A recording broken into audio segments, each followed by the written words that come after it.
Yes.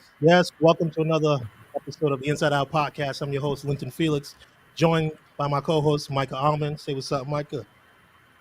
Oh, you're on mute. What is going on? Good afternoon. How I you know doing today, man? we're kind of early on a Saturday. It's Yeah, different. yeah, I had to cut my naps short, but we have some lovely ladies joining us today. You see yes, the bottom left of your screen, Miss LaVon Lopes, realtor out of I want to say Providence, Rhode Island, but you're not in Providence anymore. You're out of All of Rhode Island. all of Rhode Island. Yes, yes. Miss LaVon Lopes. Licensed in Rhode Island and Mass, but I primarily focus in Rhode Island. That's dope. And also to her right, well, to her left, our right, Miss Nadia Wilshire Bernard, out of Keller Williams as well, out of Claremont, Florida. Am I saying it right? Yeah, Claremont? yes, sir. Yep, Claremont, Florida. Claremont. That's why I said Claremont. I was like, it's a little different. Yeah. But today's episode, we like to do things a little different here. We're not just pure entertainment, jokes, and laughs. We like to bring a little bit of, let's say, information to our masses out there. We know a lot of cool people doing a lot of cool things, and just these are two women who are doing some cool things, and we wanted to get some insight on. As we both know, they're realtors between Rhode Island and Florida, so they got most of the East Coast covered for you if you want to buy a home or sell a home. But today we just wanted to pick their brains, find out a little bit about them, about their job, how they got into it, and whatnot. So without further ado, because we know when you have LaVon for a good hour, the kids got to play. What they got? Soccer practice, soccer game? Soccer and a birthday party. It's a Saturday. I know. Nice. I'm not there yet. Mine aren't old enough to be doing all that stuff. So plus the pandemic. So my oldest son, he's a little afraid to go outside. He's like, I'm cool with the crowds and whatnot. My daughter, she doesn't care. She has no clue. But we'll go quickly, so make sure we get some great advice and great words from LaVon. But first and foremost, we want to say thank you for coming, and we'd like to start with Nadia. And you just give us a quick introduction about you and what you do. Yeah. So, as you guys know, I'm Nadia. I call myself Nadia WB because my last name is a whole mouthful, Wilshire Bernard. But yeah, as by profession, I am a real estate professional. I'm a real estate broker.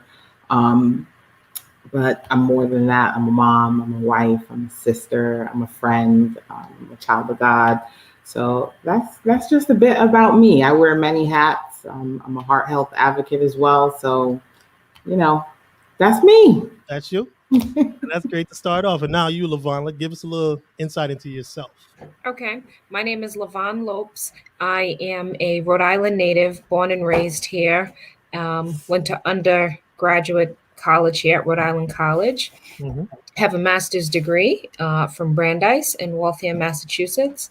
And I started my real estate career in Maryland and DC. So I was first licensed in Maryland and DC. Metro area? Yes, I love Chocolate City. That's a good time.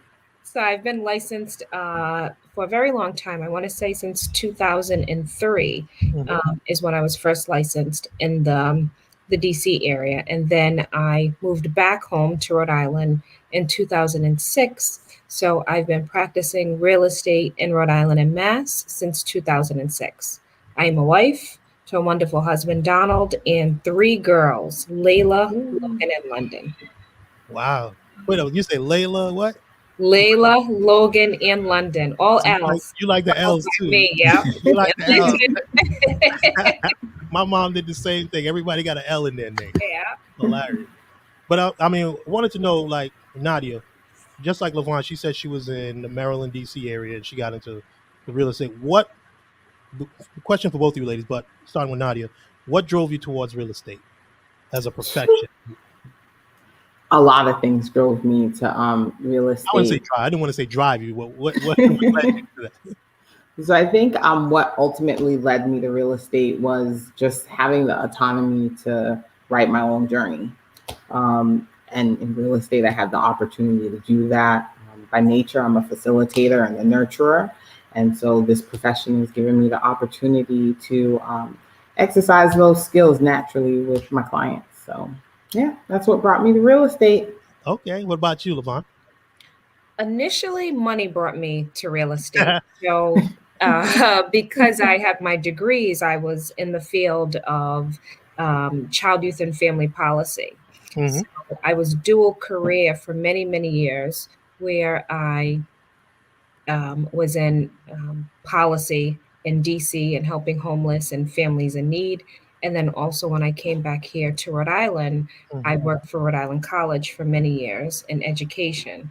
Okay. But I still kept on doing real estate. I loved it. I always help helping people find their home, meeting their home ownership goals and journey, and sort of helping them reach their ultimate goals of having that American dream, having that house for their family to pass down for generations, or to hopefully be able to create generational wealth. So I Yeah. always was into that, but money definitely first drove me there. Yeah, I ain't mad at that. Like money will drive a lot of people to do a lot of things. And Absolutely. but okay, so now that we know what led you to real estate, on a date, I know you guys are moms. Both of your moms. Nadia, Levon has 3. Nadia, you have I have 2. Yep, I've got a boy and a girl, teenagers. teenagers, so they can take care of themselves. So you're I don't know about that, but Your Saturdays haven't freed up yet. no, they haven't freed up. Today I've got like football and got one Oh, that's singing the national anthem at the game as well. what are So your Nice. national anthem? was that? Your daughter singing national anthem? Yeah, she's singing the national anthem with her choir, obviously. Okay. But yeah, she's doing her thing. And my son, he's going to be on the sideline today, unfortunately, because he got an injury yesterday. Mhm. So, but we'll be there cheering the team on this evening. Okay. Yep. So knowing that you guys have been led to real estate, your typical day when you wake up on a, I don't, let's say Monday through Friday, because I know in real estate it's really 24/7. And say 7 days a week. 7 days a week. But let's say Monday through Friday. What does your typical day look like when you wake up? We'll start with Levon. So my typical day looks like getting my kids ready, right? So first, they have to be able to get to school and do their work, right? School is their work so that I can do my work. So it's getting the kids up. My kids are very spread out in age. I have a 16-year-old, a 9-year-old, and a 2-year-old. I started Oh. all over. So it's busy, a high schooler, elementary, and then daycare. So just getting them together and out the door, dropping the baby off at daycare, and then hopefully either going to a real estate appointment, going to my office to do some paperwork, or doing other things that involve real estate. So I may have home inspections. I may have to have a fire certificate inspection, which is for fire safety in the house. They have to have working smoke detectors and carbon monoxide detectors, or just follow up. So I may have to call attorneys. I may have to fix some repair escrow items that we're going back and forth on. So the day starts with getting them out the door and then figuring out what's on the day to hopefully help my real estate transactions flow smoothly. So we close on time. Okay. Yeah. And you, Nadia. So I don't think there's a typical day in our world because, as you heard from Levon, like there's a plethora of tasks that we just have to accomplish from day to day, and it looks really different because you're just involved in so much. But initially, I start my days off just like first with meditation, because to balance all of these balls, like you have to be in a place that like your mind, body, and soul are in tune. So I spend a little time in meditation and prayer, and then getting the kids out the door. And from there, I time block. So I may have showings that I'm doing. Lead generation is something that like I focus on daily because in real estate, you're an entrepreneur. And the business, it doesn't just walk to you. You have to go out there and get it. Mm-hmm. Yep. So lead generation is key. So I work on that daily and just, staying in touch with my clients. I may have a day of showings. I may have a day of inspections. Like, it's just fun, problem solving. And then you're picking up the kids and, balancing all their stuff as well. So we're in many hats throughout the day, man. Well, with picking up the kids, though, adding to that, we're probably picking them up, going to a real estate appointment or two with them in the car, and then Yep. going to a practice. Yep.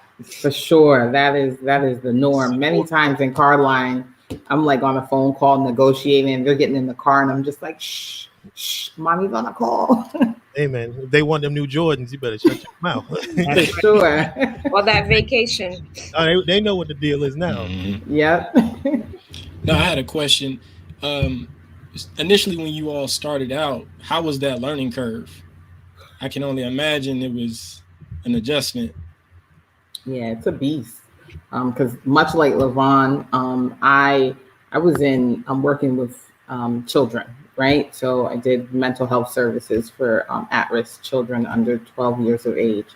Mhm. So transitioning into real estate, it was intense.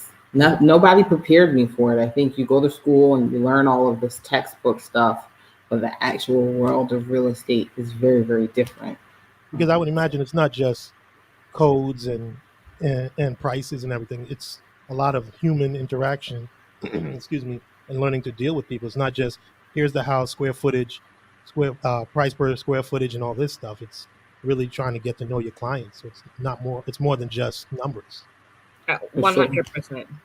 That's why I tie it back to being a facilitator. At Mhm. the end of the day, it's really not about selling and buying a house. People are at a place in their life where they're trying to get someplace. Yeah. And so the psychology becomes a very, very huge part of that, understanding their motive and understanding what drives them in Yeah. order to make sure that you lead them in the right direction.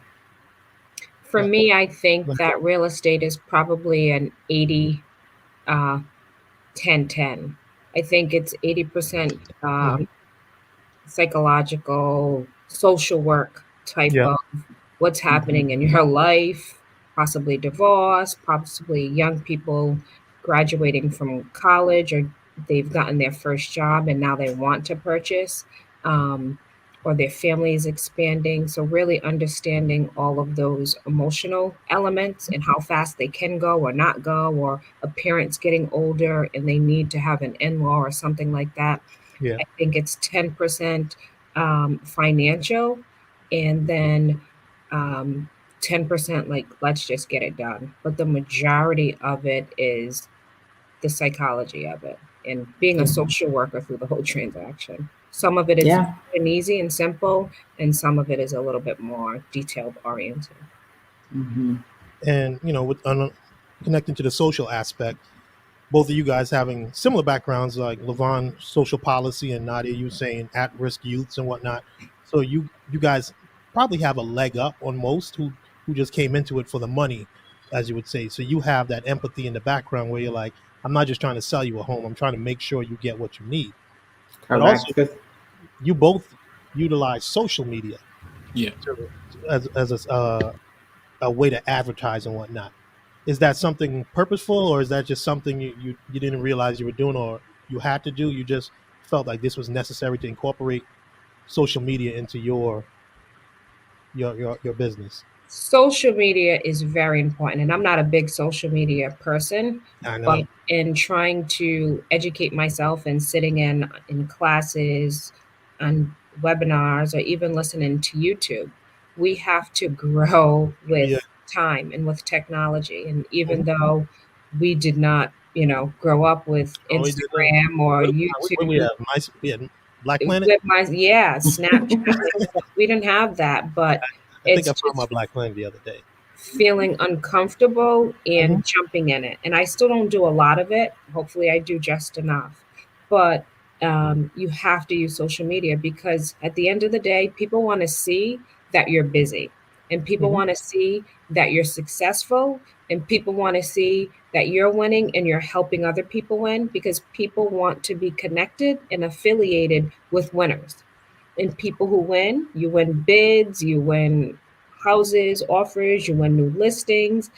That excites people. It's like winning an NBA game or a football game. We're not even there a lot of the times. We may not be at the FedEx field or at TD Banks or where we're there, but we're right there live watching via TV. So they could be watching us via Facebook and Instagram. They want to see you win. And when they want to see you win, they want to be on your team. Okay. Yeah. Bars. Yes. Yeah, she's spitting Yes. Should have been a rapper. But go ahead, Mike. I saw you were trying to chime in.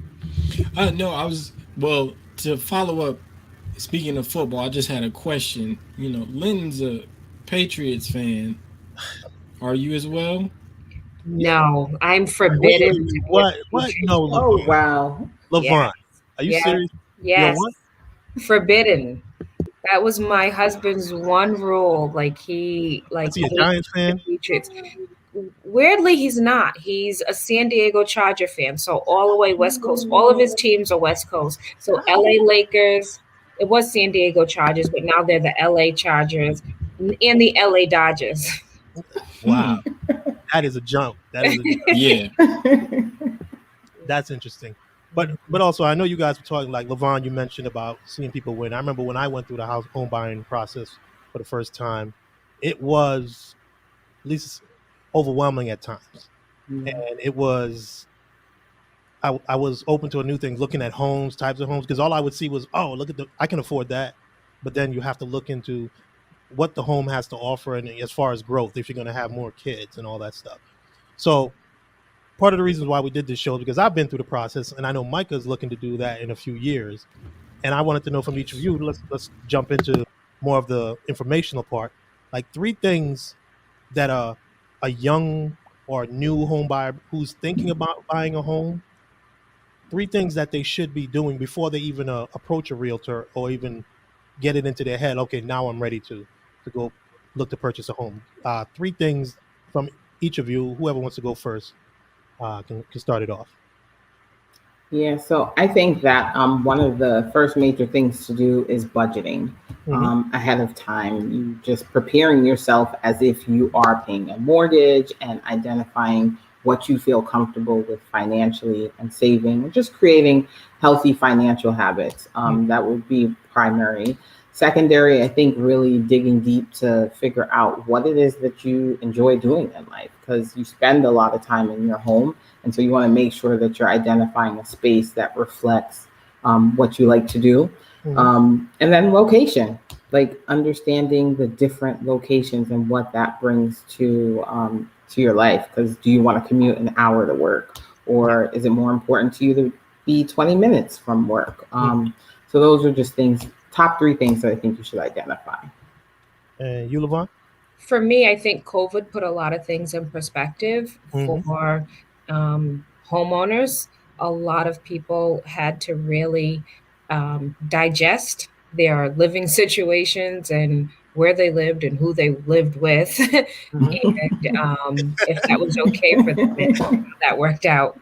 Hopefully, there were a lot of babies made. I'm sure people divorced and different things like that. So things I would want people to consider or thinking about as they're thinking about and preparing to possibly be homeowners is one, their credit.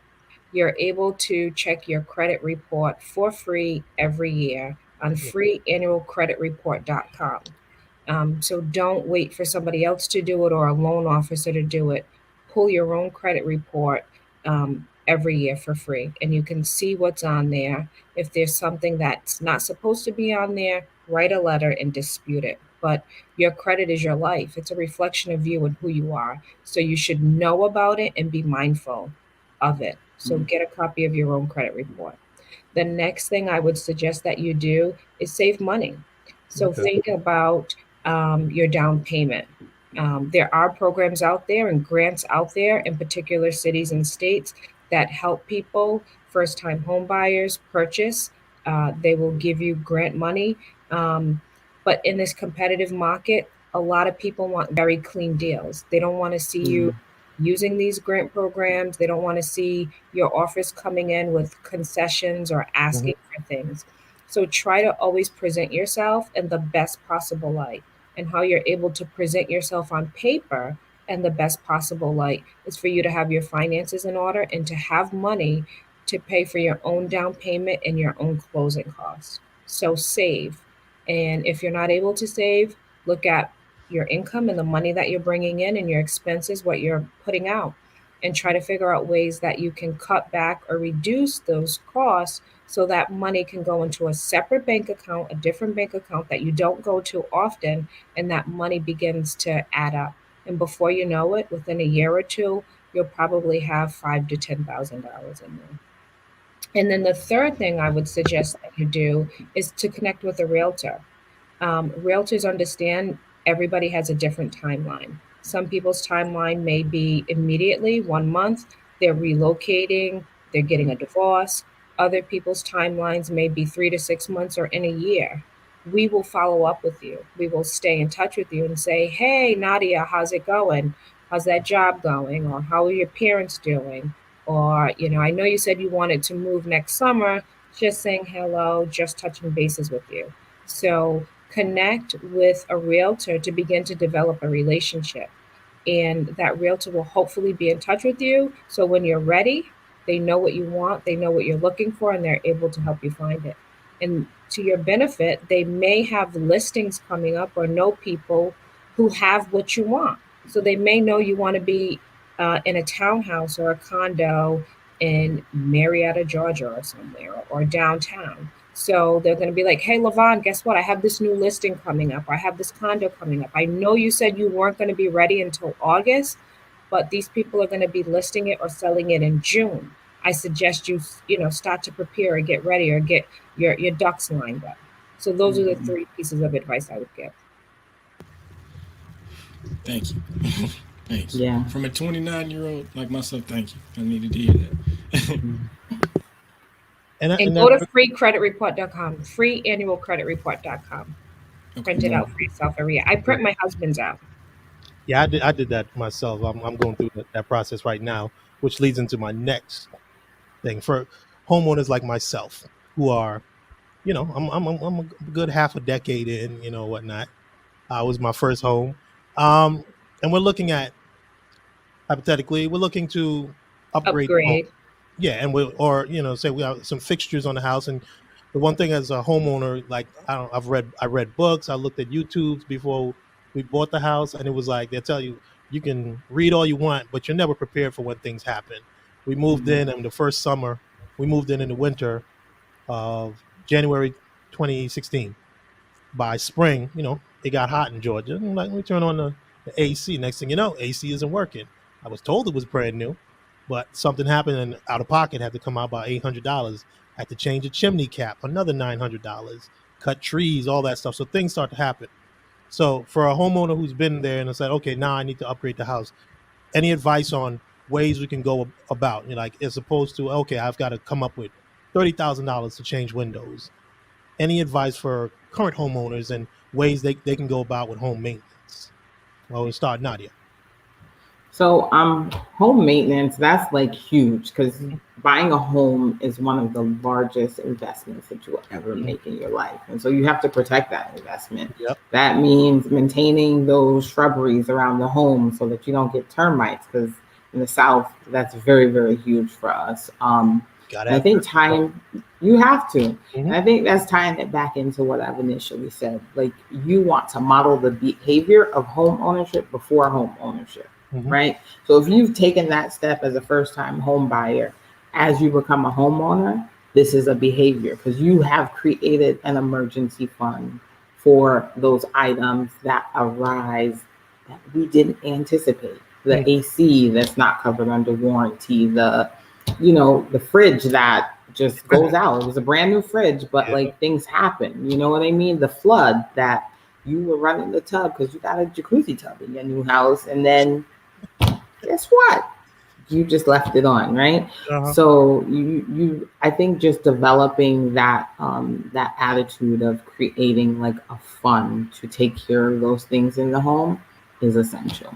It's essential as a homeowner, and it's something that I hone in with on all of my clients. Like this is a huge responsibility, and so you can't rely on homeowners insurance for everything because there are things that you have as a responsibility, like changing your roof. That's really not a homeowner's insurance issue.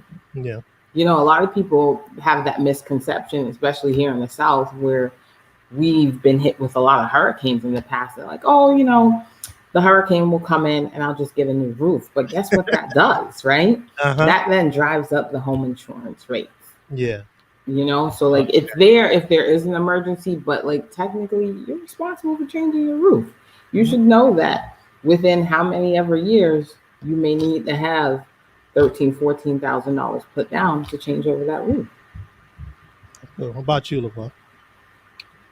Two things I would add to that is having a list of good contractors sort of in your back pocket. So hopefully your realtor has a list of contractors or handyman people that they share with you. And if not, very early on, identify an electrician, a plumber, and a general contractor that you have a relationship with and that you can always call instead of waiting until you need those services or an emergency.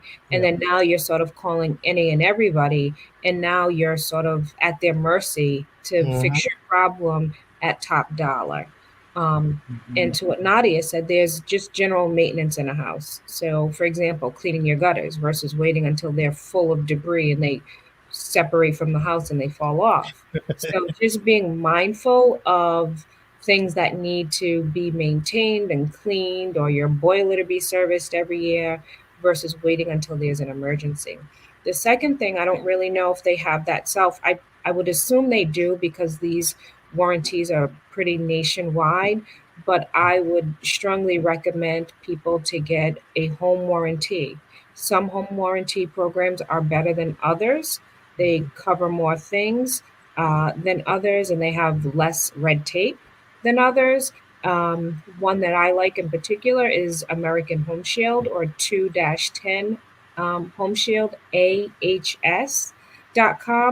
But they provide a sense of security to people buying a house that they are not familiar with or comfortable with, right? They're new to this. Is that an extra home insurance or is that like it's not insurance, it's a warranty. So you know how they have like all these weird car warranties when your transmission goes, call this, and those things don't really work because they ask you a whole bunch of questions before.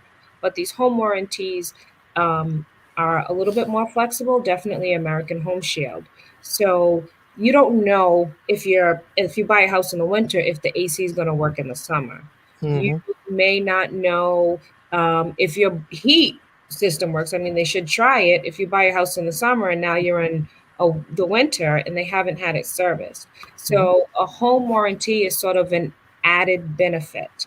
For example, a policy could be $750 and they cover certain mechanicals in the house. So they would cover, for instance, your refrigerator, your stove, your dishwasher. If you have a pool, your pool heat pump, your AC unit, your boiler, a well. I have a well. You mean water heater? Your water heater in the South. And then we have a boiler. So the water heater is separate from the boiler. Your furnace. I know because in New England, the boiler is the oil drum, basically, right? Yes. That's right. Okay. Bringing back memories. That we would pay $750 for. It includes some wiring, your doorbell, ceiling fans. But whenever you call in and you make a claim, there's an automatic charge. For example, it's $125. And they send out a service person. The service person could be from a Sears Appliances. They could be from William and Harris Heating. They can be from your local person that they sort of have in their system and that's registered. Okay. And for that $125, they will come out and they will assess what's wrong. They will first try to fix it, right? Because it's cheaper to fix. Yeah. And then if they cannot fix it, they will replace it for free for that $125 that you paid for the service call. And for a new homeowner or somebody moving up to a new house, it's key. Because me having to only pay $125, I would pay that instantly with just calling a plumber if my tub is backed up.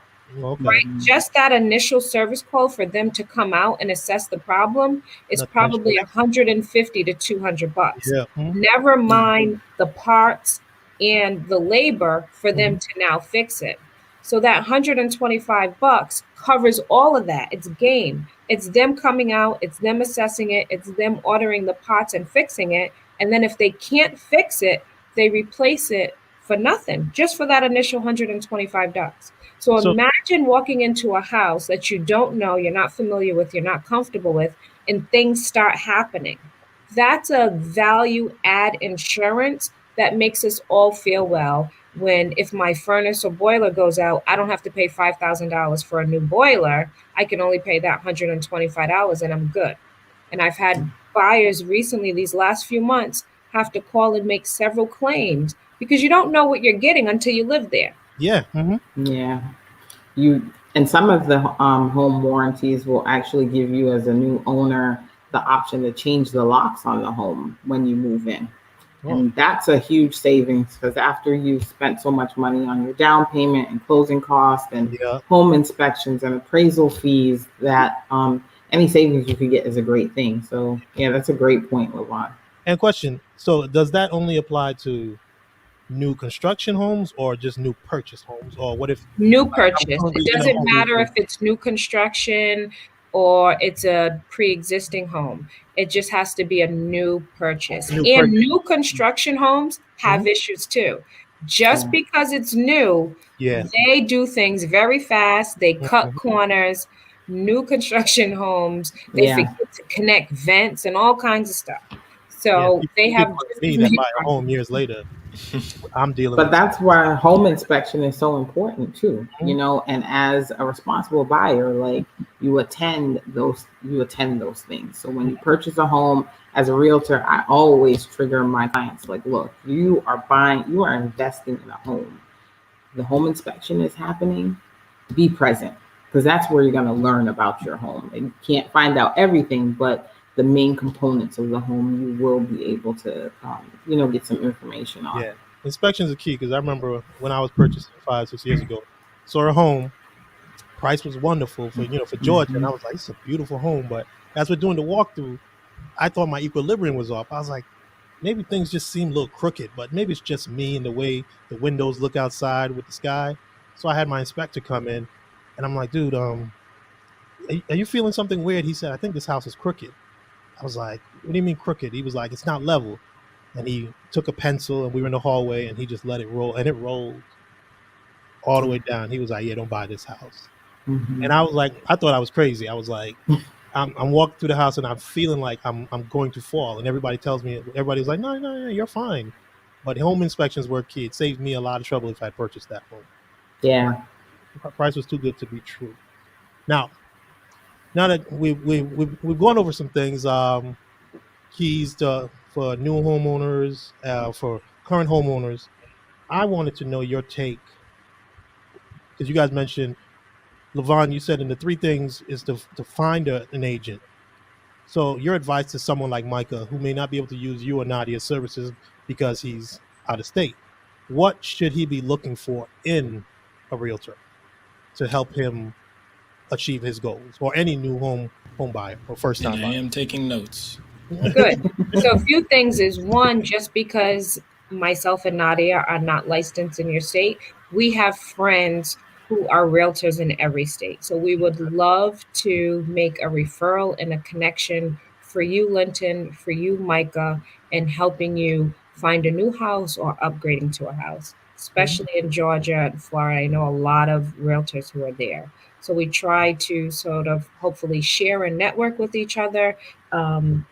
Is one thing. Secondly, it's always good to share business amongst ourselves. So um, I am a big supporter of that. So when I'm able to refer um, a client to a prospective realtor who supports our community, helps uplift and build our communities, I take great pride in that.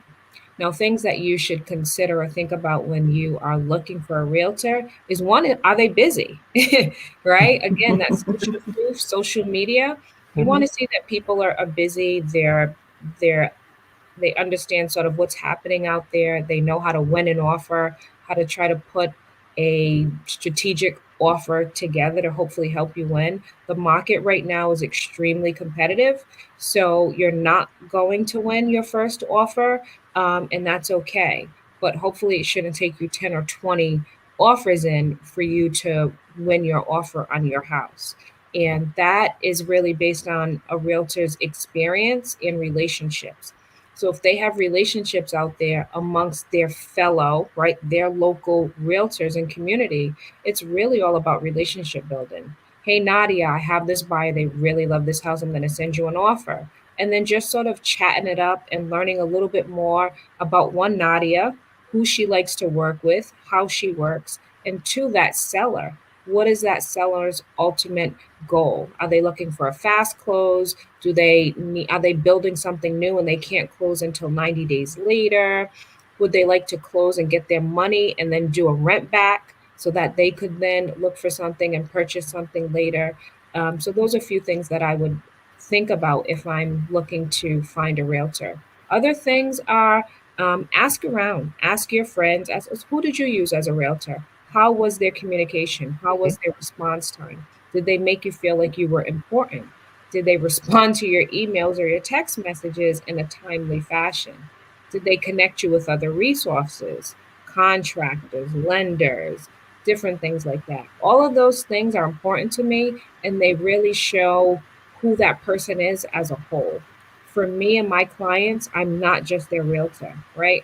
I want to be their lifelong realtor friend. If they have a problem or an issue, even though I sold them a house 2, 3, 5 years ago, I want them to feel comfortable and know that they can call me at any given time. If they need a plumber or an electrician, I'll refer them. It's okay that I'm not working with them now or currently. They're not taking up too much of my time calling me and asking me for a referral or for a reference. And then, secondly, I just want them to always feel connected to me.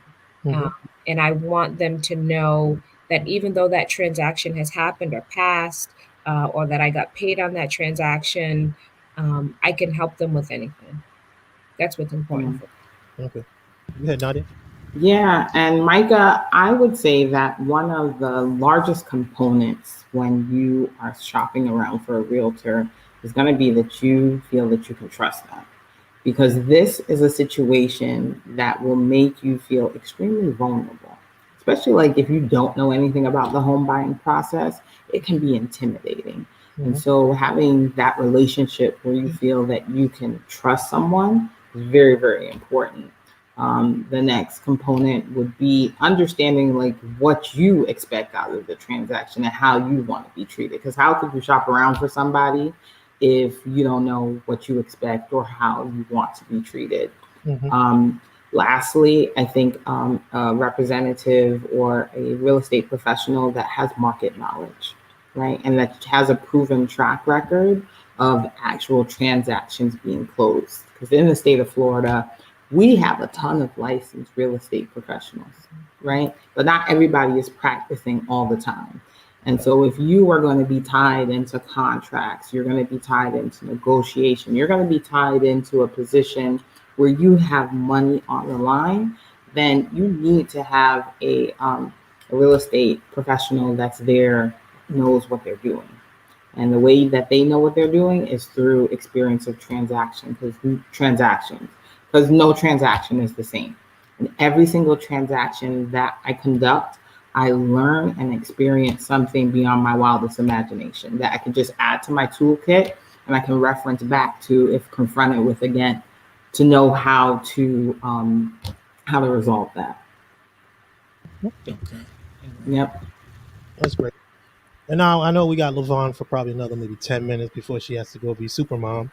So I wanted to lighten up the mood a little bit. I wanted to find out any interesting realtor stories because I do my research and we're all friends. So I stalk people a lot on Instagram and Facebook, and I see a lot of photos of you smiling with people that you probably, let's say, got them a house. And, so any interesting stories of you helping someone buy, sell a home or whatnot? Oof. So I just had a closing yesterday, and this was probably one of my toughest transactions ever, one of my longest transactions ever. We've been under contract since April, and it was a condo conversion. Unfortunately, they listed it before the conversion was approved by the city. So there was lots of delays, which we didn't know about, because if you list a condo, we assume it's a condo and you have all of your ducks in a row and it's already been approved by the city. So lots of extensions, lots of delays. I almost lost my cool on this one, and I'm pretty together, pretty calm, and trying to keep my clients happy, my transactions together. But even up until yesterday, closing time was at 2 o'clock. We were like going back and forth about plat numbers being recorded properly or repair addendum not signed, appropriate escrow, because we just want it done and over with at this point, and we can escrow some things, which is money set aside for things that still need to be done. We were still going back and forth. We ended up signing. Seller showed up 3 hours late and then also did not bring the keys. So my buyer signed and still does not have the keys to her new condo. So that's my most recent and interesting story. Big time. Yep. So I've had like a crazy amount of things that have happened in my years of real estate, but I think one of the stories that stands out the most to me, we were walking through at closing, because we do a final walkthrough before the home buyer signs on the property, right? To make sure that everything is there, that no one took a refrigerator before closing and then you close and it's not there, or they've destroyed the home. So we get there and the house is flooded. I had Right that before- too. oh. Oh my God, I was showing a house and the basement was flooded. I'm like, Yeah, it was insane. It was insane. It was closing day and the place was flooded. I mean, fortunately for us, it really worked out. The home, the sellers of the home, they were amazing and they did everything within their power to restore that home. They actually ended up working out for the buyer where they got like a brand new kitchen. They got all new kitchen cabinets, so it was a vibe. It worked out good, but definitely shocking. And that same client, fast forward to last week, we closed on a transaction that was insane. Like just getting through the process. We sold their house, and trying to do a bridge transaction can be extremely difficult because the timing of lining up when that new home closes versus when you sell the old home, it doesn't always work out. And so they had some displacement, and it was crazy, but we made it to the finish line. Yeah. And I think I've seen things like, you go show homes, walked in, people was naked in the house. Like there's lots of stuff that happens out here in this real estate world. I went to see a home and a dude was just squatting in the house. Like, we went and I'm like, they said, no, this house has been empty for like 6-7 months. And I'm like, I just seen somebody upstairs. Like the window. And she's like, they shouldn't be here. We walk in and the dude just walks down like, hey, yeah, I'm just staying here watching the house. I was like, no, you're not. It didn't look like There's safety concerns too. Like when you're out there as a realtor and you are entering into homes, you never know what's on the other side of that door. That's interesting. Do you guys like, do you choke? I mean, Florida is a stand your ground state, so yeah.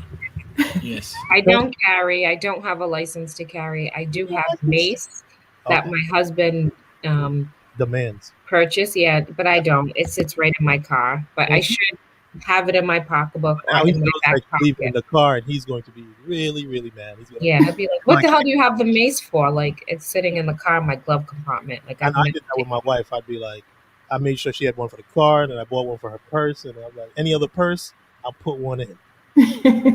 I'm not good about that. So you guys have never had any like occurrences where you felt unsafe? Like I've had issues where I felt unsafe, or people were like just trying to hit on me, or like they weren't really interested in the house. You can definitely get that feeling or energy on the telephone or when they're trying to set up an appointment. And with those scenarios, I bring my husband on those appointments. Or when you follow up with them or ask them questions, sometimes they cancel or don't show up. But hopefully, intuition or gut intuition is Yeah. strong enough that you feel that you then bring somebody else with you. But I've definitely have had many people not really interested in purchasing a house, but looking to hook up with me or something. Yeah. So it's the new Tinder or whatever. Like, I don't Yes, know. It's the new weird. it's like, When? oh, I want you to be my realtor. Can you show me this? I'm like, oh, I need you to get pre-approved first. No, I got all my stuff together. Just show me. Dude, like, go away. Like, that is sad. Yeah. Different Well, space. yeah. Well, Levon, we're gonna give you back about 5 minutes of your day because I know you gotta to get going. But before you go, we want to say thank you for doing this, and we'll probably want to do it some more in the future. Um, I've known, full disclosure, I've known Levon for years. We went to Rhode Island College together. We're from Providence, Rhode Island as well. High school too. Well, you went to Central, so yeah, I went to Central. I'll let you have that. Yeah, That was we class mainly four. hung in college, though. He helped me with Harambe, our Yeah. So Black she Student was the president of Harambe. Organization, our She had the fashion shows, our MC. music, Yeah. all of our activities and everything. It was a tribe of us. Yes, Him, it was. Mike, myself, and it was a family that I love and miss, and those were some good times. Yeah, well, thank you very much, and we miss you too. Appreciate you having on the show, but I want you to let people know how they can contact you if they're looking for a realtor in the Rhode Island, Massachusetts area, or even if they know someone in Georgia and you can refer them. Absolutely. Referrals are always great. So even if I am not licensed in your state, most likely I know a realtor in your state who can help you, especially a brother or sister. But you can connect with me via my cell phone number. I am always available 401-954-3544, or you can email me at any time at lavonlopes@kw.com. And my Instagram is RI for Rhode Island, RI Realtor _ Levon. You guys have a fabulous Saturday. All right, thank you, Levon. You have a blessed Thank day. you too. Bye. Hopefully, good birthday parties and a win at the soccer game. Yeah, and then some mommy time to just enjoy Saturday. Yes. Amen to that. We're gonna try to go to Waterfire tonight as a family. We don't get to do a lot of family things because we're always one Running kid is around. this way, another kid is that way. But Rhode Island, Providence has water fires, so hopefully we're gonna get out there tonight and do that. Okay, well, enjoy that. You know what I'm saying, and tell the family we said hello. All right. Thanks. Enjoy. Bye. Bye. All right, that was great. And for those of you who don't know, water fire is not that the water is on fire. It's just this thing they do with fire on the water. So Thank you for clearing that up. because I know Mike, I can see Mike, Yeah, I was like, I was going to watch the water burn. Like, I'm like, what? that's all good. That's all good. So Nadia, we're going to continue with you. So Yes, now, sir. you know, I've always been like, after getting into the home buying, I'm like, I could not do this as a profession because I know before we bought our house, we looked for almost a year. And shout out to my agent that you helped me get the referral, Andrell Brewer. She was a trooper with us because we were looking in. If anybody knows how Georgia, Atlanta is set up, the Metro Atlanta, she lived on past the airport, which is what Mike, it'll be like the South Side, right? Yeah. And Roughly. we were looking in Gwinnett County, which was on the northern side. So she would drive and meet us. And I would be like, damn, Andrew, I'm going to buy a house because I can't say we're looking and then don't find nothing. I felt guilty every time. But we put in offers, and it was a long, arduous process. At the time we were looking, it was let's say a seller's market because there was a lot of inventory, but people were sandbagging. So they would give us one price, and then we put an offer in, and then they'd be like, oh, there are 20 other offers. What's your best offer? I'm like, it just said this property's been on the market for like no looks for the last 6 months. How are you trying to all of a sudden have a new purchase price? Well, what I just want to say, what keeps you going? Because I felt bad. I'd be like, man, we didn't find anything this weekend. We just looked at 10 homes and none of them were appealing. What keeps you going when it comes to this whole process of helping people find their homes? So like I told you in the beginning, for me, this process is really about like connecting people on a journey. Mm-hmm. It's not about buying a house. And so I am walking in my purpose right now. And it's much deeper than just selling a home. And that's what keeps me motivated, because at the end of the day, I have a mission to complete.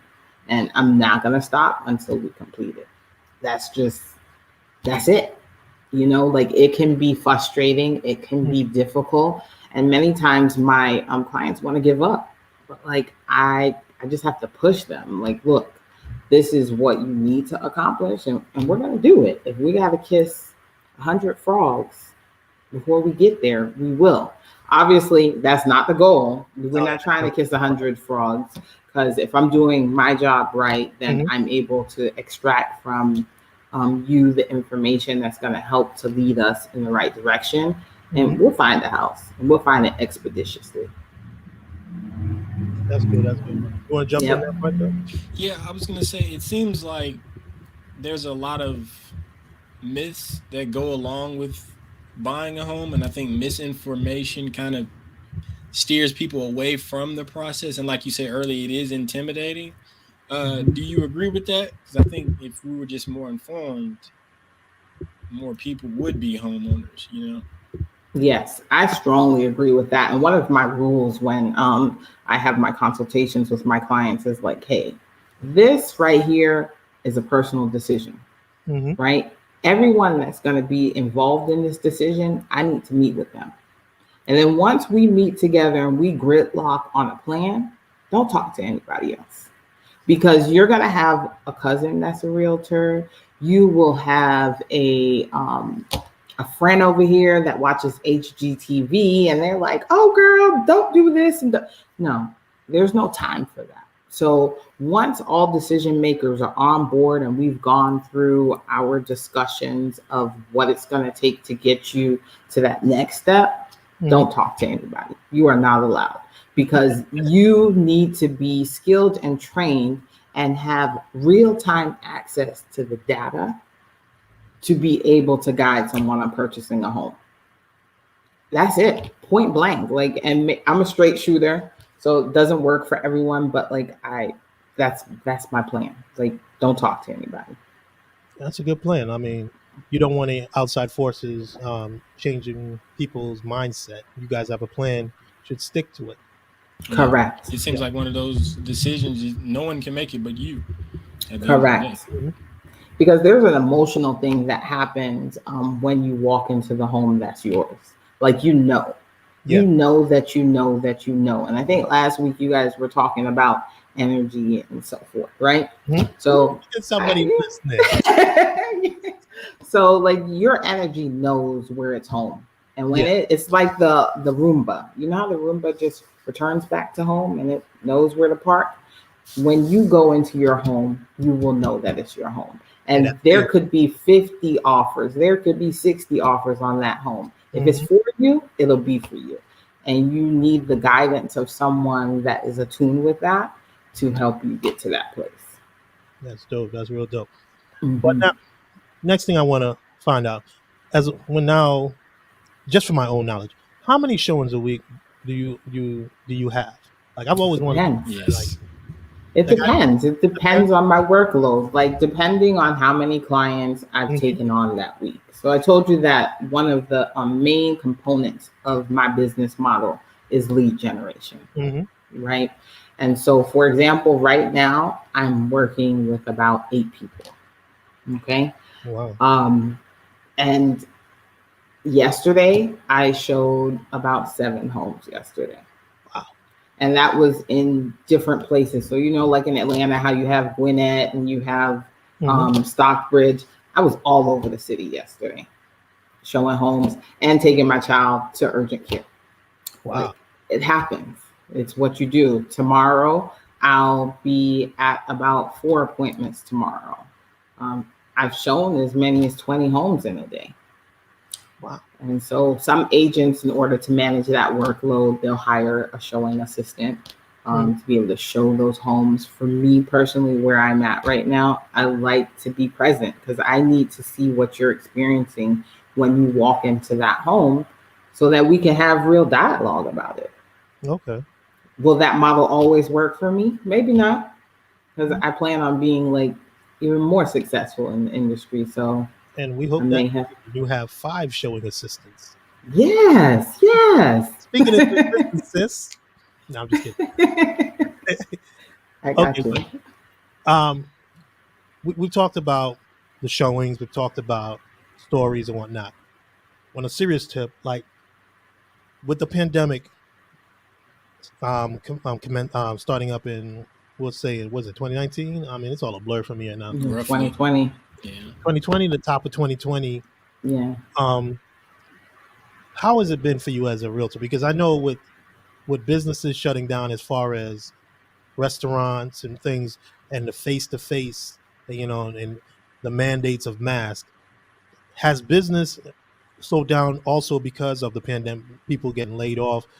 Have you seen that? Is it more or less people buying homes in your opinion, or is it the same amount, or has there been no change at all?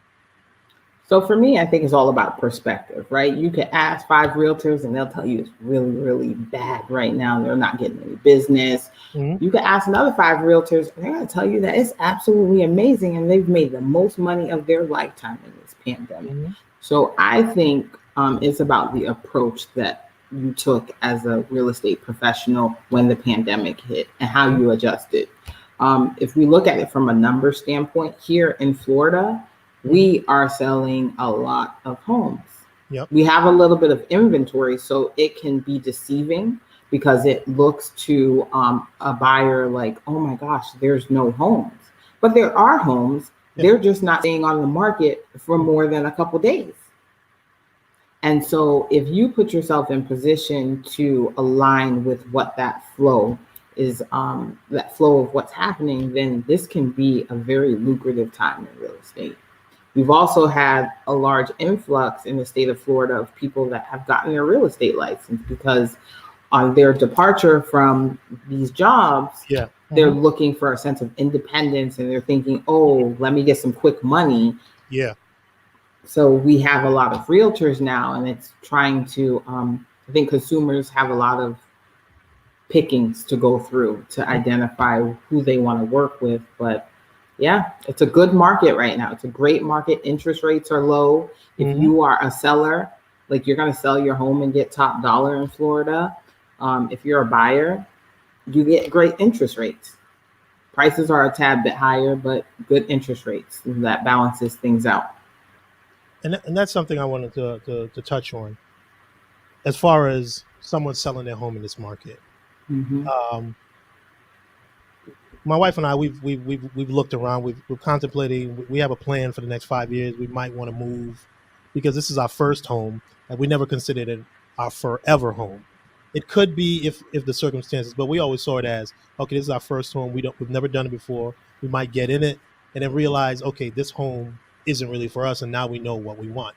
So if I'm looking to sell in this market, and I know each market, each state has its own ecosystem or whatnot, would it be advisable for someone in this to sell, and then say, hey, and buy at the same time? Or would you say, no, you sell first and then have a plan to give yourself a chance to look for a new home and whatnot? Any advice on that? So I don't think there's a blanket answer because everyone's situation is very, very different. Like I had someone contact me today. They purchased a house from me about 6 years ago, right? If they sell their home right now, they will walk away making about $150,000 off of this house, right? So in that situation, they're also dealing with some personal issues. In that situation, it may not be ideal to go in and buy another home.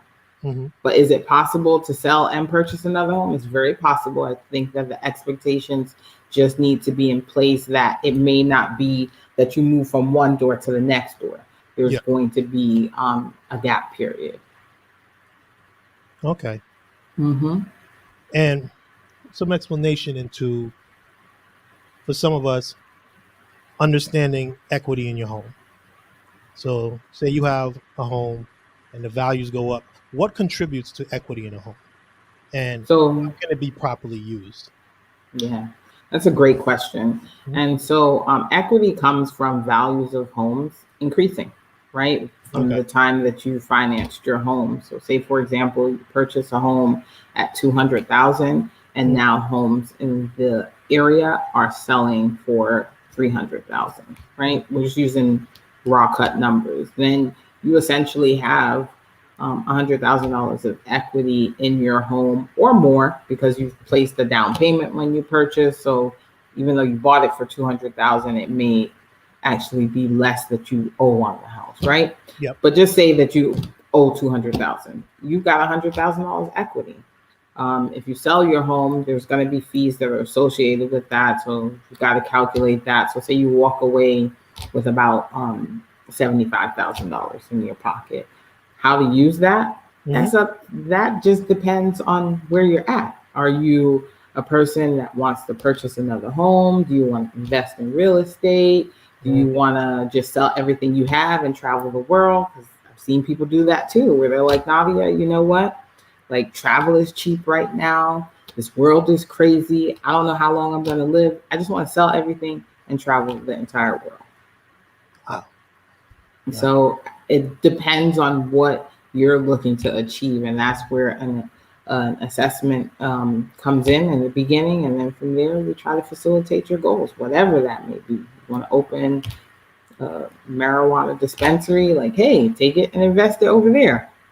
Big things going on in that It's realm. big things, not in Georgia, but other places. Yeah, other places. That would have been a good question for Levon. I forgot. Yeah, it's legal in Rhode Island or Massachusetts, one of them.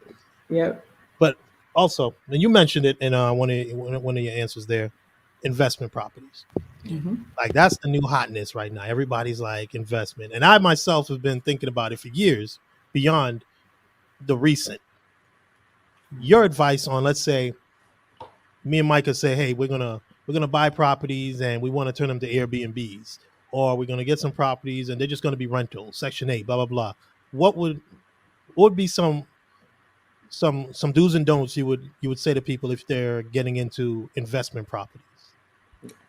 So I think first thing that just stood out in my mind with you talking, you said you and Micah. Mm-hmm. You got to know who you're partnering up with, number one. Yep. Right. So up front, make sure that you and who you're partnering up with, Mm-hmm. that your goals align and that you have clearly defined an exit strategy in case goals change, because we are humans, we are evolving individuals, and you need to really understand that things change and nothing is constant.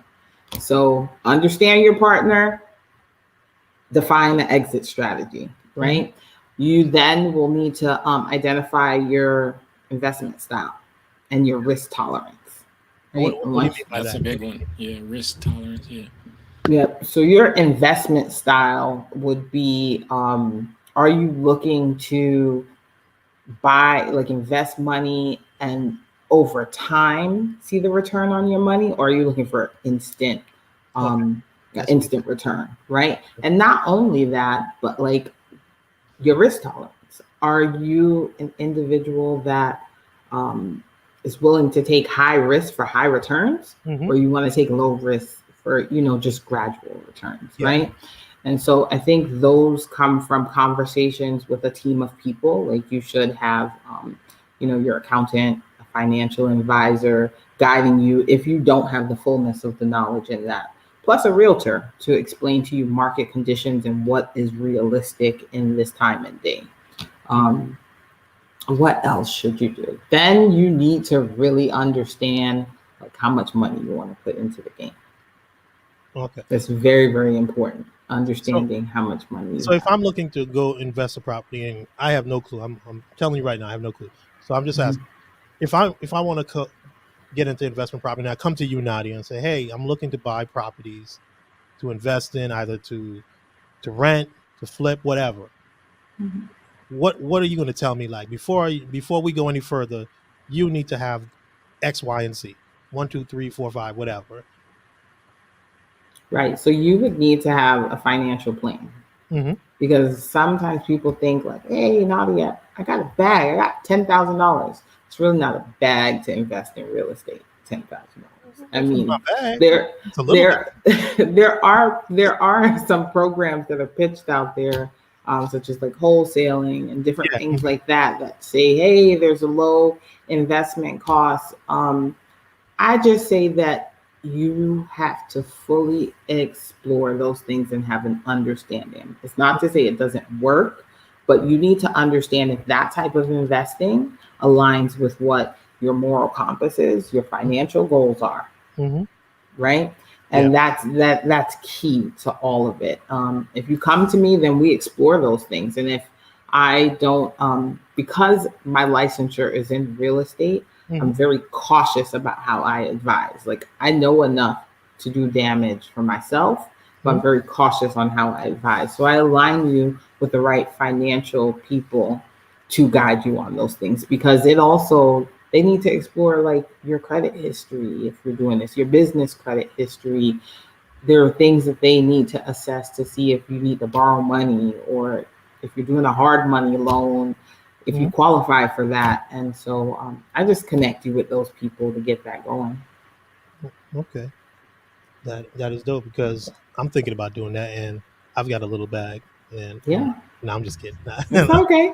I'll guide you. I ain't got the bag yet, but I Man, mean, you got the bag. You see the bag? I say I'm gonna manifest it, You like Reggie got the said bag. last week. There it is. Energy Yep. back and forth. But honestly and truly, it is a scary proposition because now homeownership is one thing, own the house, and then now to go into investing in another property. How does, if I'm a homeowner and I want to invest in property, how would I set that up? Because I don't want to lose my home, my main home, but I do want to get into the investment things for a better life, generational wealth, being able to pay off these college loans and whatnot, go on a family vacation. So Yeah. how does one set that up? Like what would you would say So keep I these would refer separate you from back to like an accountant, Mhm. right? So that they can assess your financial situation and your goals to Yep. tell you whether you should be opening an LLC, a Mhm. corporation, and buying homes under that, and how to set up, because there's different tax benefits as you begin to like own stuff and create wealth. And so I would connect you with an accountant to kind of guide you on that, because I get what you're asking me, but I think it's a very broad question, Yeah. because every individual's situation is very, very unique. And so the first step is sitting with a financial accountant to kind of guide you on how to set it up for your financial goals. And Okay. then secondly, like you, if you decide to be an investor, you've got to take the emotions out of it. It's numbers driven, all of your decisions. That's like a common thing that I see with some new investors. They come in kind of emotionally as we're shopping for homes. And I'm like, no, we have a formula that Mhm. is going to identify your return on investment. When we Yeah. look at this house, we are just looking at it strictly from a numbers And that's what I standpoint. want to know. So when you go into it, if I come to you, you're going to be there with me. You're almost like a partner. So you're going to be like, Yeah. hey, this is the home. This based on your goals that we've assessed. This would be a good rate on a good return on investment, ROI, buzzword. Yeah. You Yeah. know, I know that one.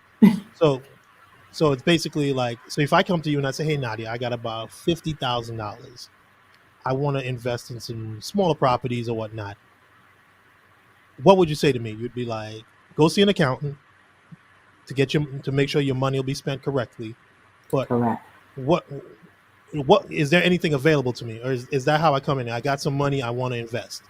What do you Yeah, say? I think the first step is connecting with a realtor, and from Mhm. there, like we guide you to an accountant. I can show you a model of how to come up with your ROI, right?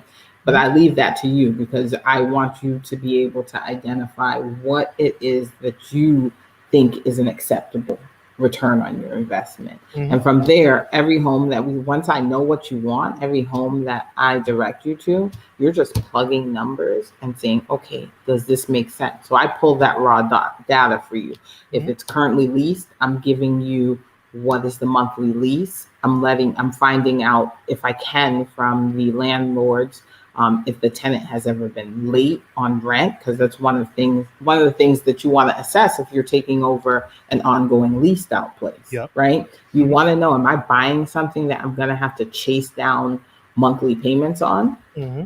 You want to know if it's currently at like market rent, or is it under market rent? So do you have the room to maybe at the end of that person's lease have them go their own way, and you do some work and fix it up and then raise that rent, you know, because those are things that you would look at to see, oh, there's potential in this place. It may be under market rent, but I could get this from it. So this is a good buy.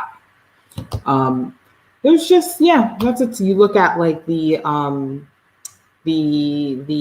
maintenance logs for places to identify, are you buying a place that's going to need a lot new things, a lot of fixing up? Are you having tenants like report a lot of issues with, is it on a septic tank? You know, do I need to get a new septic tank for this home? There's lots of stuff that you will assess, and I'll guide you through and provide you with the information, and you're gonna plug it into your model. Okay. Yep. That is. You got anything in there, Micah? You want to jump in? Well, I had a question. With you being in Florida, I have a couple of friends that are considering moving from Georgia to Florida. Have you noticed any, or let me ask you this, have you seen any nice homes, or is it possible to find a home under 200? Had a friend ask me earlier.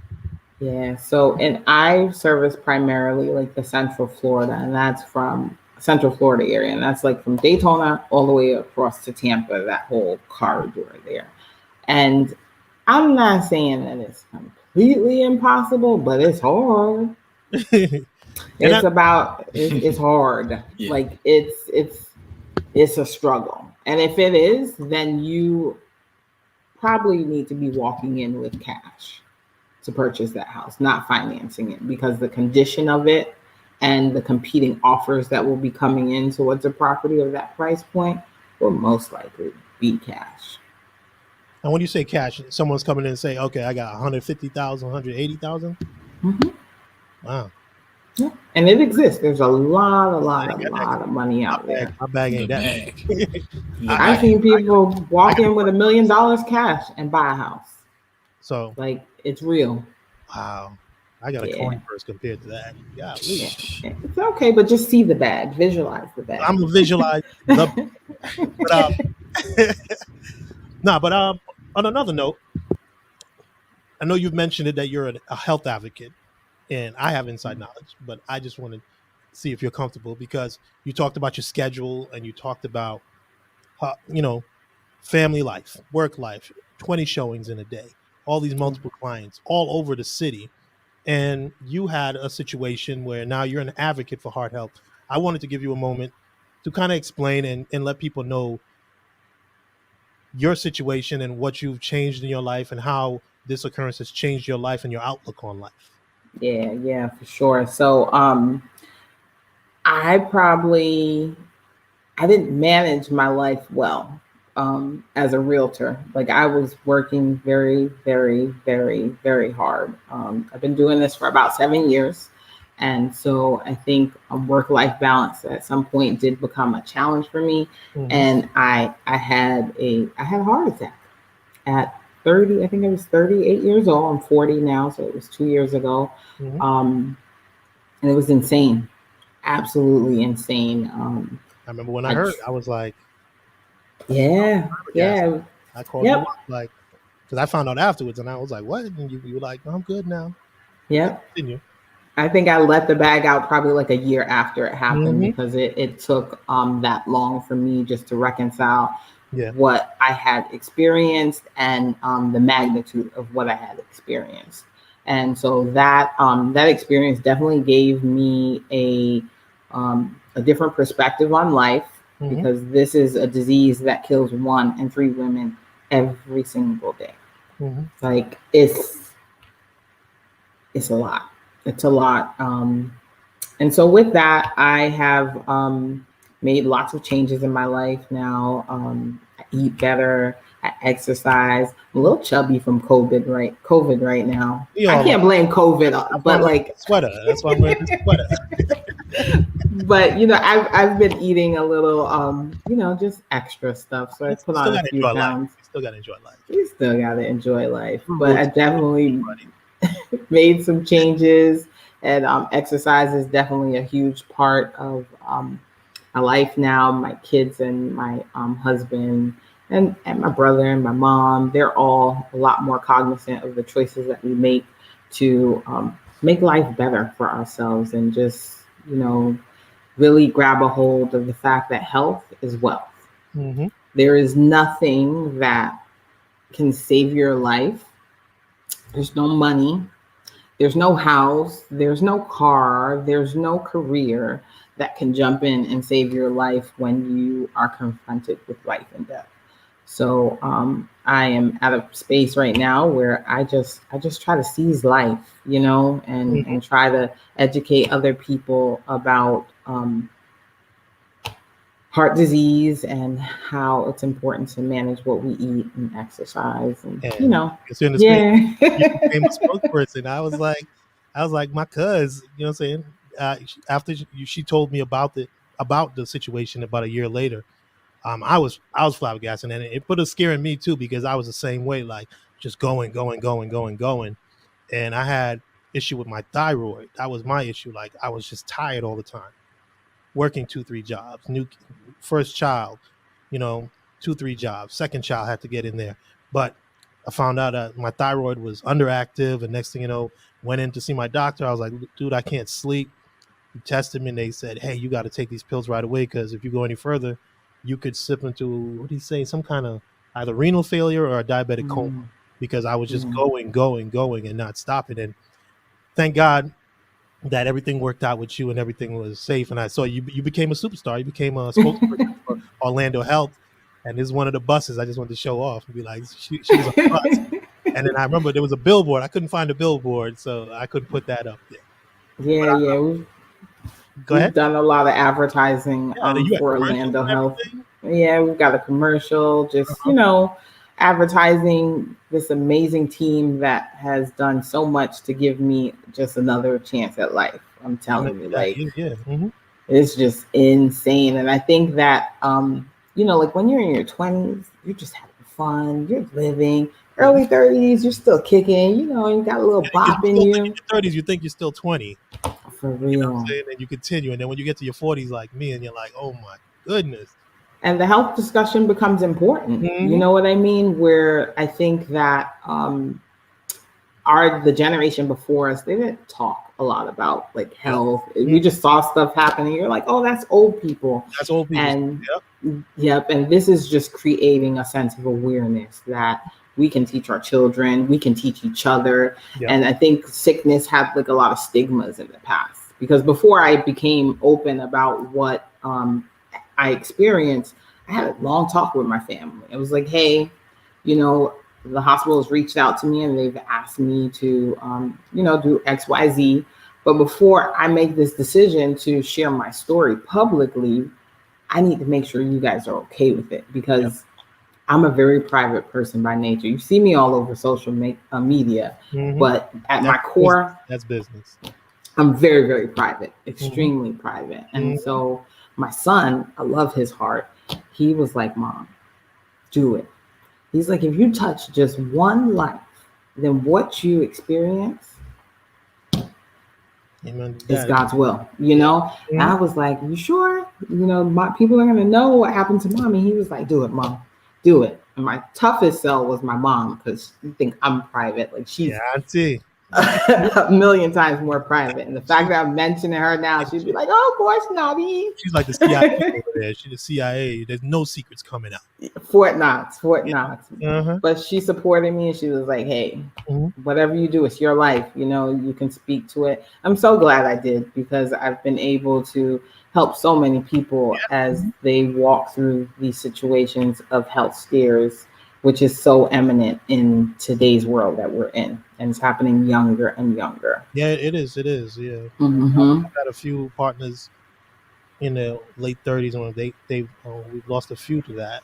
and it's scary. On my end, I'm like, I got to do some changes myself. I try to eat better and get out there and walk. Like I said, I getting over a car accident, so I put on Yeah. extra pounds. Plus, pandemic, those burgers and those fries and them chicken wings look good when you don't want to cook. Correct. And so, but you have to try to do something, and especially in your field where you're on the go all the time. Because you got to stay sharp. Yeah, you got to stay sharp, but also your time is money. So you Yeah. may not have the time like somebody else who works a 9 to 5, and they can say, okay, I'm going to go to the gym at lunchtime or the gym in the morning. You said wake up, get the kids ready for school. You've got meditation that now you've incorporated, and then also, but then hit the ground running, and you're all day all over the city. Yeah. So it's imperative that you do maintain some semblance of health, like a Exactly. healthy Yep. schedule, so to speak. Yep. The good thing about real estate, though, is that while we do talk about being busy, busy, busy all the time, I control my schedule. Okay. You know what I mean? And I've adapted to the concept that not all money is good money. It's not. Like when you are interviewing me as your realtor, I'm also interviewing you because I need to understand that we can both work together and serve one another. So I manage that. What was that? No, I never thought about it. I thought realtor, somebody comes to you, you're trying to get the business, but never really think about that realtor sitting and saying, hey, I might not want to work with this person. Similar to what Levon said earlier, like, I'm not getting a good vibe off this person. It's not really worth my time or money. Yeah. You have to know, like, it's my business at the end of the day. And so I decide who I want to serve, and you decide if you want me to serve you. And if it's a good fit, we go for it. And adapting that mentality has actually made me much more successful because it does give me time to make sure that, guess what? I'm including those daily walks. Including time to make sure that I actually prepare a meal as opposed to eat and jump. So you have that autonomy. That's great. And I'm super happy for that right there. So you want anything you wanted to jump in with, Micah, before we wrap it up? No, I think I'm good. I have so many notes I've written. Man, it's page is full right now. Let's say that. I know it's eye opening once you get into it. I remember when I jumped in, and we had multiple tries. We did one time, and I remember a realtor. My realtor story is one time we got pre-approved everything, and a realtor tried to sell us a home in a weekend without even seeing it. She was like, I've got these 3 homes. You need to decide which one you want. And I was like, my wife and Sean and I were like, we didn't even looked at the house. And why are you trying to make us buy a house? Who buys the first house they've seen? I know it happens, but nobody really buys the first house you see. It's usually you're kind of looking to see what's out there and what you might like. But she was trying to pressure us that Saturday morning, like, we need to go out and you need to choose one so we can get some Obama rates or something at the time. This is when Obama was president. And we were just like, nah, we're going to step off and back away. And then we tried later on, and that was a more appealing scenario. We got to learn. Sometimes we just went out to look at properties, not knowing, like our realtor, Andrell, God bless her, she took us to see some properties, and we were like, no. She's like, but I want you to know, based on the money that you wanted to spend, what's available, plus based on what you want in a house, this is the actual price. So now you have to temper your wants. You got to, your wishes. You got to say, okay, I'm gonna be realistic. This is where I'm going to look at as far as for the schools and whatnot. So it was grand to have a great realtor, and I know you are just like that, because I've seen the photos, I've seen the videos of people, happy and smiling after they bought their house on closing day. That's amazing, and I just wanted to say I'm proud of you. Not just as a host of a show, but people know we cousins. You know what I'm saying? And don't let them fool you. We cousins in the sense like we West Indian cousins. Like our parents grew up together. They were great friends, so that means we cousins. So don't let no blood test. The people be like, but you ain't got no blood. No, we cousins. We family. We family. So like just to see you and your journey from where we were in '97 all the way to where we are now. You know what I'm saying? I'm just super proud of you for becoming this realtor, this great woman, mother, wife, sister, daughter, just much love to you, continued success. And for anybody who's looking for a great realtor in the Clermont, Central Florida area, I want you to tell them how they can find you, reach you for your services. Yes, for sure. Linton, I'm really proud of you too. Like I am just proud of the man, the father that you've become, the son, the brother, the cousin. Like you're just good people. And Micah, it's a pleasure to meet you. And I know great things are coming from you as well. Thank you. Thank you. But yeah, if you guys want to reach me, my phone number's all over the place. So I'm just going to shoot it out there, right? You can call me on my phone at 407-697-5037. You can find me on Instagram at re.nadiawb. I'm very active on there, so you could always inbox me or shoot me a message, and I'll respond back to you. My email is Nadia, Nedia Wiltshire, WILTSHIRE @kw.com. So I look forward to hearing from you guys, and if I can support you in any way with just guidance or support in any way, just let me know. Appreciate that. Yes. You know, I'm always reaching out to you. So for sure, we have good conversations about things. What I do here? I was gonna say, Nadia, thank you for clearing some stuff up today. I know I have a couple of buddies of mine that are first time, homeowners looking to transition into that. So, but thank you. My pleasure. And they can give me a call too. Like I'm an open book to support in any way that I can. Appreciate you. Thank you. And, want to thank everybody for joining us today. Another episode of the Inside Out podcast. We plan on doing more like this. We got a couple other show ideas. You'll be looking out on Instagram, Facebook, and you'll see the advertisements. We have a show coming up with women in sports television. That's going to be a great episode. So continue to follow us. You can follow us on Facebook at the Inside Out, the Inside _ I got to remember to say the _ the Inside _ Out podcast, on Facebook. You can always follow us on Twitter at L Felix Media. And also, where we at also? We're also on Twitch at L Felix Media. We're all over the place, broadcasting the show. Anything you want to get in there, Micah? No, I think that about covers it. You can find me at UncleMikeWorks.com and same as Instagram. Also launching that as well. Oh, you want? Okay, that boy got it. I thought you were gonna do what's the name? OnlyFans, but Oh. Pandemic ain't hit me that hard. We're not doing that. That's all good. But you can also find me, on Instagram, Mr. Dakoto on Instagram, and that's about it for me. I don't really do much else but Instagram and Facebook with this show. But I'd like to thank OnlyFans for Michael. Yep. I want to thank our guest Levon Lopes of Keller Williams Realty in Rhode Island and Massachusetts. If you want to contact her and you're in the area, that's her IG, Rhode Island Realtor _Levon. And also you can head her at levonlopes.kw.com as well. I just want to thank everybody for joining us today. The replay will be issued, be a replay tomorrow, and the audio will be available on all your streaming platforms for podcasts, Pandora, Pandora, Apple. You can see what's on my mind. It's coming. You see the Hulu, right? Watch out. You know what I'm saying? Watch out now.